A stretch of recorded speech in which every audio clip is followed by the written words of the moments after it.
Hello everyone, welcome back to the Halo campaign evolved playthrough and cutscene immediately. If the Flood escapes this Halo, it will of course consume all viable hosts in this galaxy. Why, naturally, the Flood is simply too dangerous to release, and mass sterilization protocols may again need to be enacted. Of course, samples were kept here after the last catastrophic outbreak, for study. It seems that decision may have been an error. I would conjecture that the other species currently on the installation are responsible for releasing the Flood. They seem most persistent in their attempts to access restricted areas. We must collect the index before we can activate the installation. We are near the index chamber. Follow me. Alright, so that's the cutscene. One of the things that sort of bothers me is why the chief never stops to ask any questions about what's going on. He just sort of goes along with whatever's happening. It is a little weird if you ask me. But yeah, this is the level of the library, and as you can see here, this is completely different compared to Halo 1. I think it's the one level of the campaign that is actually the most different compared to Halo 1. I mean, there might have been some minor changes here or there from the past couple levels, but the changes were only minor. The level geometry was mostly the same, and a sort of progression for the levels was mostly the same, but this is like a complete rework of the way the library actually plays, so that's actually a pleasant change, and I think that's what me and my brother were talking about a lot when we was actually playing this. It's just so different. So you'll see that, and you'll get to experience that through our gameplay here. And of course, my perspective's on the top, my brother's perspective's on the bottom, as you would have saw. And so, yeah, let's just explore this place. I do have like 2 or 3, maybe 4 things to talk about, and then I'll have to sort of resort to stating the obvious, like, oh look, the Flood just broke open that door. You know, that sort of stuff like that. But I mentioned in the previous part, I believe, that I was looking into the whole mod that lets you play the Destiny content vault stuff. You know, stuff that was taken out of Destiny 2. I can say that the stuff downloaded successfully without any issues. I did also download Destiny 2 on PC, like the current version, because I was working on the assumption that this mod would use the current version of the game in some way. Turns out it doesn't at all, so I kind of wasted hours of my life to get Destiny 2 on PC when I completely I didn't need to. But yeah, I kind of got the stuff that I needed. The mod came out shortly after I did the post commentary, only like a day or 2 I think after I did the post commentary, so that's why when the video goes live, some of the things I'm going to talk about are already outdated, because I'm trying to stagger some of these uploads. That way, if I, for example, yesterday took a day off of doing anything related to YouTube stuff because it was really hot, then at least I still have a video or 2 as sort of in the backlog. And yeah, we get a nice view of the you know, the index chamber here. And of course 343 Guilty Spark always has to sort of go away and leave you and tend to something, giving you some Flood to kill in the meantime. Like what's happening here? Quite a lot of Floods. The Floodies, or the Floodlings as I refer to the sort of infection forms as, but definitely not something you want to be referring to in any sort of affectionate manner, because yeah, they will kill you quite painfully if you can't tell, and give you a little bit of a makeover too, also if you can't tell. So yeah, I've been playing a bit of the sort of Destiny 2 content vault stuff, like the mods that allows you to access it, and I think I said as well that it only is for like exploration purposes, at least at this point in time. There isn't anything related to gameplay, mechanics, loot or anything like that. You just sort of walk around the maps and you can use certain teleports and stuff like that. So I do definitely plan on doing a stream, or definitely a stream about it, I think. So I also had a couple of PC crashes when I was playing it as well. So I think I may have got to the bottom of what was going on. So I, at least from some of the research that I did, it seems as if it may have been an issue with the graphics card, which is something I already suspected, but more so the power that's getting supplied to the graphics cards, and maybe that it's either the cables or something else that's going on.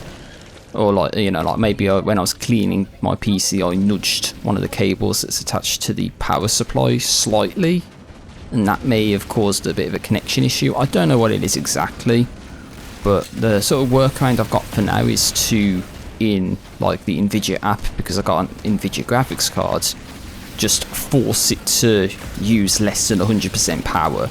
And I've played, I think, at most about 40 minutes of the Destiny 2 content vault stuff, trying to play some of the, well, I think it was only one map, one of the raid layers that was taken out of the game that specifically caused this sort of GPU crash to happen.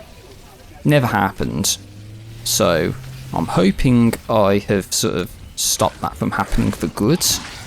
But yeah, that's something to, well, that's something for me to look at, you know, keep an eye on, because if that keeps happening, even with the reduction of you know, the power that gets supplied to it, then not really going to know what to do other than to, I don't know, get a new graphics card or new power supply or something, which is really something I don't want to be doing, because well, I'll talk about that in another video.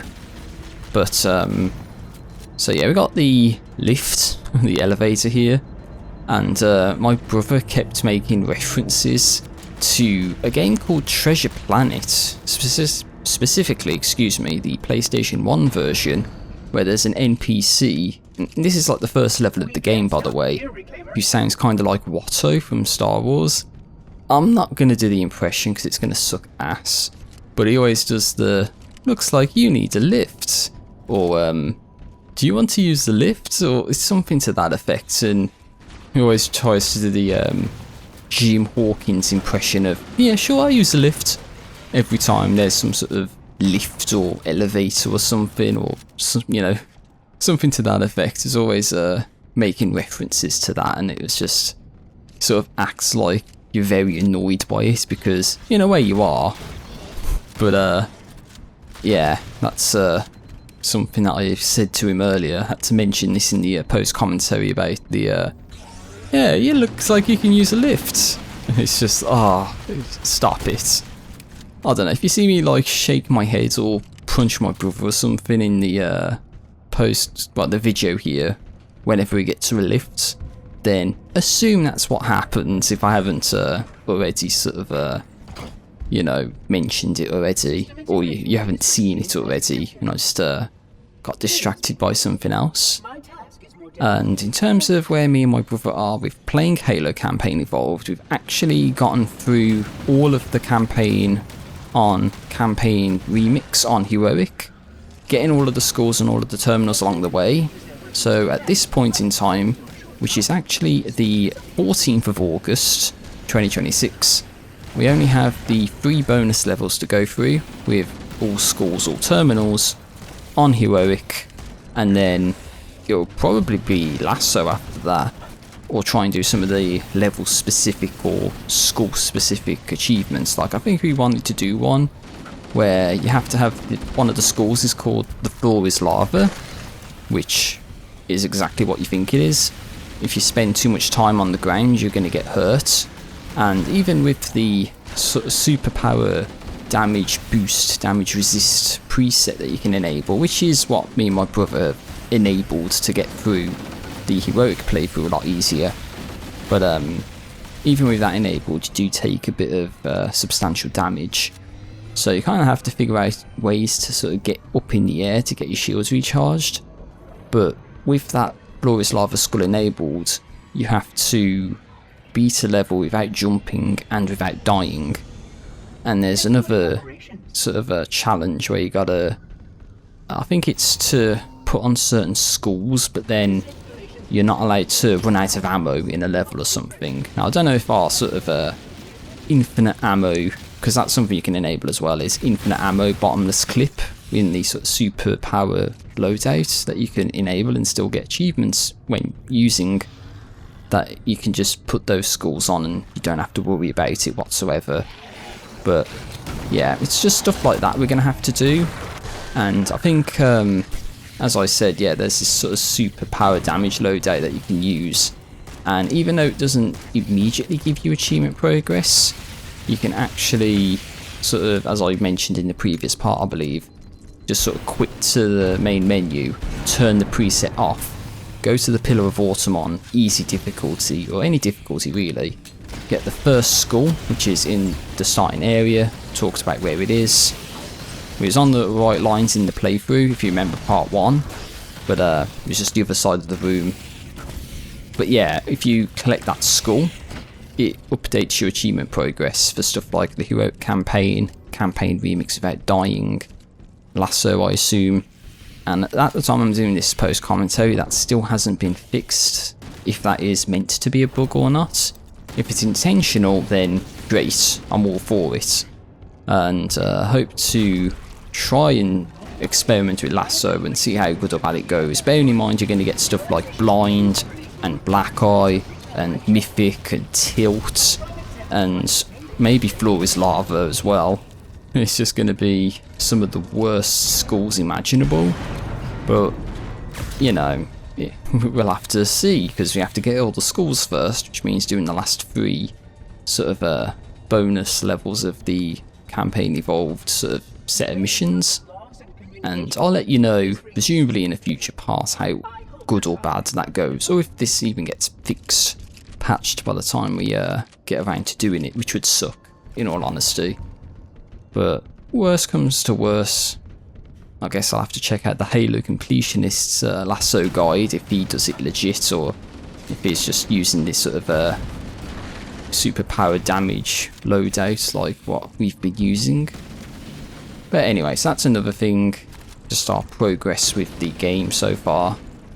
I do want to try and get all achievements, and I'm thinking here, can you just sort of go across the sides, because I know in Halo 1 you could sort of crouch jump over those edges and there would be sort of flatter parts that you can use to sort of bypass some of the parts of the level that they want you to go across. But here it's just like vertical drops, and I assume if you try to go down it'll kill you, and kind of a plasma explosion there for some reason. Anyway, so what was the other 2 things I was going to talk about?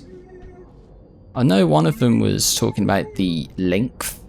As you can see, this video is about half an hour long, and we're coming up to the halfway point. And I know the next level, 2 Betrayals, I don't think I need to say, but that's going to be the longest part of the playthrough.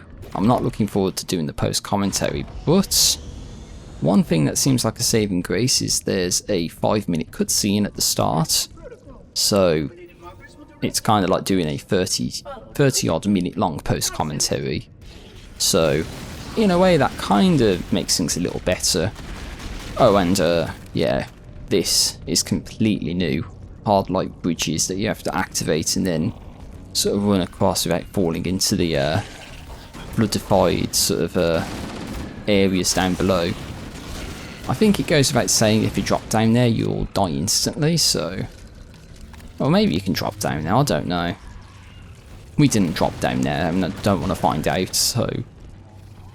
But yeah, in terms of the length of the playthrough, sorry that it's going to be long and kind of boring, because, you know, it would have been better with live commentary, I feel, but I don't think we had the sort of capabilities to do live commentary, because I only have one microphone, which is a Shure SM7B, I think it is. You know, it's the one that pretty much every streamer and content creator uses, because it is really good. Yeah, as you might be able to tell from how the audio sounds, although I do put some sort of, well, I'll put a multi-band compressor on with a sort of preset, so might make it sound a little different than normal, but it's a really good mic. It's like an investment for this sort of content creation, kind of going into the future. But yeah, it's only really good when you sort of talk directly into it. And because I only have one of them, and I don't really have a second mic, and even if I did have a second mic, then there's probably going to be a lot of sort of audio feedback, like my audio is going to get picked up in my brother's mic and vice versa, and you've got to try and nullify that if you can, and it would just be a nightmare to sort out. So I think I opted to sort of do this as a post commentary where it's just me talking over the gameplay. And I mentioned, I think in a previous part, and I died to a rocket guy. Damn. Yeah, I got exploded by a rocket guy. Let's just say I did not see that coming at all. So I'm trying to say to my brother, like, there's a rocket guy. There's a rocket guy up top. Watch out, there's a rocket guy. He's like up there. Look, you can see him. He's up there and he's... Oh, okay, he's going to die, isn't he? Okay, no, he's not. And there we go, I respawned. He didn't take out the rocket guy, even though I would have told him about it. And it's like, yeah, I died to a blood wielding a rocket launcher, so that's something to watch out for. First death of the level, by the way, over halfway through the level, at least judging from the video length. Elevator number 2, or lift number 2. Do you want to use lift? Yeah, sure, I use lift. Anyway, I'm not going to do that again. Or am I? But you see here, this is where my body is, and oh, my legs are crushed underneath the elevator. I think it was saying, yeah, that's what killed him. Damn, having your legs crushed. But then I hit the ragdoll and his leg comes out, so yeah, it's like, oh yeah, it'll be fine. He can just walk it off, you know. Did you miss me? No, Guilty Spark, I didn't miss you actually. So yeah, I think from here on out the videos are going to be around half an hour-ish. And I think I just heard the audio sort of dip out again. I mentioned this in the previous part as well, but that's an issue with the raw video recording. Not that much I can really do about it. You know, you just have to deal with it. And it was for less than a second, and you didn't miss anything important, so... Anyway. What was the other thing I was going to talk about? I think I just got an achievement, disarmed. Dismember 100 blood parts. Okay, apparently we did that. And keep in mind as well, we only got introduced to the floods in the previous level. Oh god, I narrowly dodged 2 rockets there. How did I not die there? How did James not die there? But I think, yep, I'm taking the rockets. So, yeah. I think me and James are talking about if there's going to be the intangible wall in this, because if you don't know, in the Master Chief Collection of in Halo Combat Evolved Anniversary and the Master Chief version of Halo Combat Evolved Anniversary, I think it's near the end of the level, but with the sort of remastered graphics, they make it look like there's a wall, but I think the game uses physics of the classic Halo 1 sort of level design and stuff. So there's a part where in the anniversary graphics it looks like there's a wall that's further out than it should be, which it doesn't have physics associated with it, so you can just walk right on through and see out the level. And yeah, I was thinking if this level's going to have that, but of course it's not going to, because all the levels are completely, well, I say all of the levels, this level in particular has been completely redesigned. And I think there's another rocket wielding flood. I think there's the other side of some. Oh, I don't think we've been on the other side of that, but yeah, I think, yeah, we haven't dealt with that rocket wielding flood. He's still there. Then I kill him, and then I steal his rockets. There we go. Now, one of the things that you'll notice, I ran out of shotgun ammo, so I'm left to just punch the infection forms until there's another guy with the shotgun. Oh yeah, and I think I said in the previous part as well about how much ammo the shotgun had. I'm pretty sure it has 12 shots in Halo 1 normally. And I kind of said, well, I don't know how many shots the shotgun has, because I was trying to count the sort of shotgun pellets to the side of, you know, the ammo display. But I could have just looked at the ammo display. It says there's 10. You have 10 bullets or 10 pellets in the shotgun. It's like, come on, man, I should do better. I guess I was too used to playing with infinite ammo, where it just shows up with the infinity symbol. So that's why I said I didn't know. I should have looked at the your sort of larger numeric number to the side of it. Oh well, now I know. But yeah, I think one of the schools actually makes it so the assault rifle has double ammo, which is kind of interesting. Although it kind of depletes the purpose of it if you have stuff like bandana or the superpower preset on, which sort of gives you infinite ammo. But oh well, it's nice to have that. And James is nearly dead. I think he got sort of caught in the blast radius of a rocket, and the infection forms just finished him off, and he wasn't very happy about that. And I'm stuck with the rockets and the shotgun trying to kill him. Can't get James to respawn because too many of those guys are nearby, but he's back. I think I let him go first because I don't want to steal his ammo for the shotgun. And he spawns with the shotgun actually, which is very interesting, so I'll steal the ammo anyway. So what else was there to talk about? I know that I wanted to do other videos amongst sort of the Halo campaign playthrough, and I haven't really done that yet. Admittedly, I haven't worked on the sort of other videos that I wanted to do. So it's definitely something for me to actually make a start with, because I don't really have a good reason as to why I haven't sort of started. But I think at this point I'm contemplating whether I should make it a bit interesting, or at least one of them. You know, something that you've seen a lot on the channel already, but it's going to be sort of doing something different for the sake of doing something different. Even if, you know, the sort of video itself is going to be more of the same of what I've done previously. And, you know, you'll know what I mean when the video comes out. But, well, hopefully. But I'm sure there was something I was going to talk about which wasn't like the length of the video or anything like that. I'm having trouble remembering what it was. But yeah, I think if I haven't mentioned this already, that when me and my brother were doing the heroic playthrough of the campaign remix and trying to get the achievement to complete campaign remix without dying, that my brother died on Halo, the Truth and Reconciliation, and the Silent Cartographer. And I think it all revolved around him falling off the map, falling to his death in some capacity. And that's like, yeah, you died once and it invalidates the achievement. Even for me, if I beat the level without dying because James died, it counts as like, well, it doesn't count for the achievement, it invalidates it. So I wanted to go back through and do those levels again, just like on easy but without dying. And of course that's with the super power damage preset as well. And I did Halo, and I was doing the Truth and Reconciliation, but I got to the gravity lift and the game crashed on me, which is actually the first time the game crashed. So it is what it is. I got to redo Truth and Reconciliation, and then do Silent Cartographer, and then any one of the sort of 3 additional levels, which, as I said earlier, we haven't got around to playing those yet, but we'll be doing them on Heroic with the super damage preset on, try and do it without dying, find all schools, all terminals, and just sort of contemplate doing Lasso after the fact, maybe.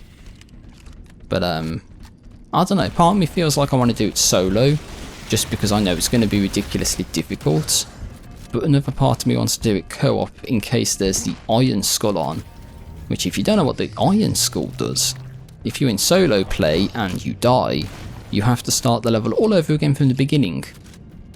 Yep, you have to do the whole level over again, but in co-op play, you can restart from the last checkpoint, which is incredibly helpful. And yeah, there's an overshield up here, in case you didn't know. So, oh yeah, it's another room where there's the hard light bridges you have to activate. So again, you know, definitely very different from the way Halo 1 did things. So I was quite impressed actually by how different this level was. It's just a shame that this is like the only level that is so different compared to the original, and of course the Combat Evolved Anniversary, but really that's the same as the original Halo 1. So, if only the entire game was like this. Don't know why they decided to sort of revamp this level only though. Maybe you can let me know in the comment section why this was the only level that sort of got this treatment. But anyway, we're getting to the last like 5 minutes of the video now. So, and I think there is an end cutscene too, which means there's actually not 5 minutes left of the post commentary, which is good for me.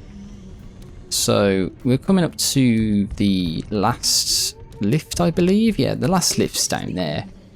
So the last opportunity for me to make a James is dead joke. No, yeah, he got sort of screwed by a camo sword elite. I think, I don't know what he was doing. He might have gone after me, but changed targets to James and then killed him. Or, I don't know, I was trying to kill him, but I killed the wrong guy and somehow he died. That was unfortunate.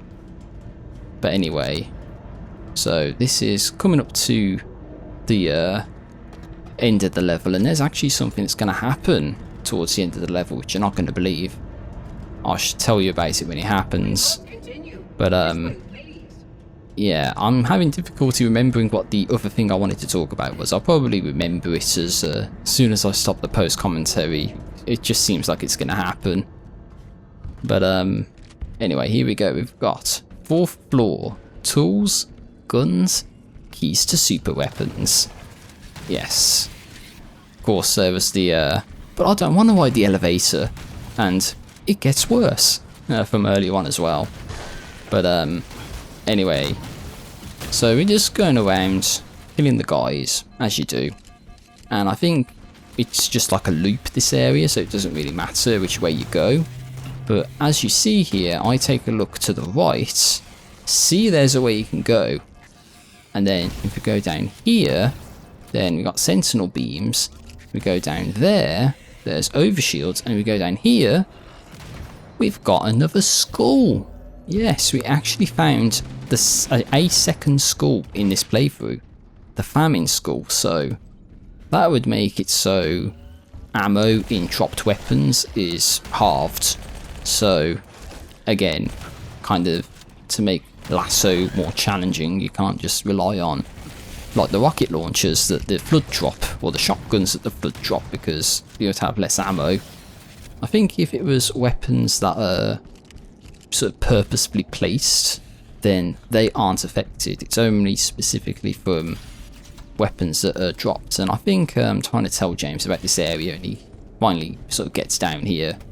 So there could have been some time lost there, and you know, I don't know if it was worth cutting out, but anyway, we sort of get our overshields, and this is kind of redundant because we're right at the end of the level and they give us a bunch of overshields and stuff, and it's just like, why do this to us? But I kind of see why, because I kind of got attacked there and I got barely any overshield left, so I guess that's the reason why. But all we got to do is get through this door and the index is ours, and I can stop the post commentary, get to work on sort of rendering and uploading this video at some point. And yeah, I've got 2 betrayals after this, if you can believe it, and it's just, I'm not gonna enjoy doing the post commentary for that level. But hopefully you'll enjoy watching the video if you've enjoyed watching the playthrough so far, and I hope that you'll check out the rest of the playthrough as well, of course, if you haven't already. But we've got a lot of these large, like, hunter style floods, and thankfully we took them all out really easily. Good thing I had those rockets and ammo for the rockets.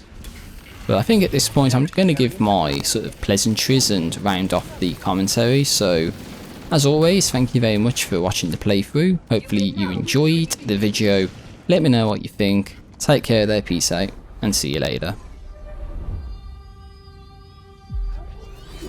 Of course, once we acquire the index and somebody actually says something.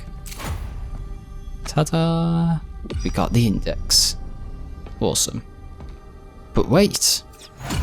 protocol requires that I take possession of the index for transport. Your organic form renders you vulnerable to infection. The index must not fall into the hands of the Flood before we reach the control room and activate the installation. The Flood is spreading. We must hurry. And of course, the Chief doesn't ask any questions. And that's the end of the video, everyone. Let me know what you think. Achievement unlocked, protocol dictates action. I'll see you for the next video. Take care out there. Have a great day.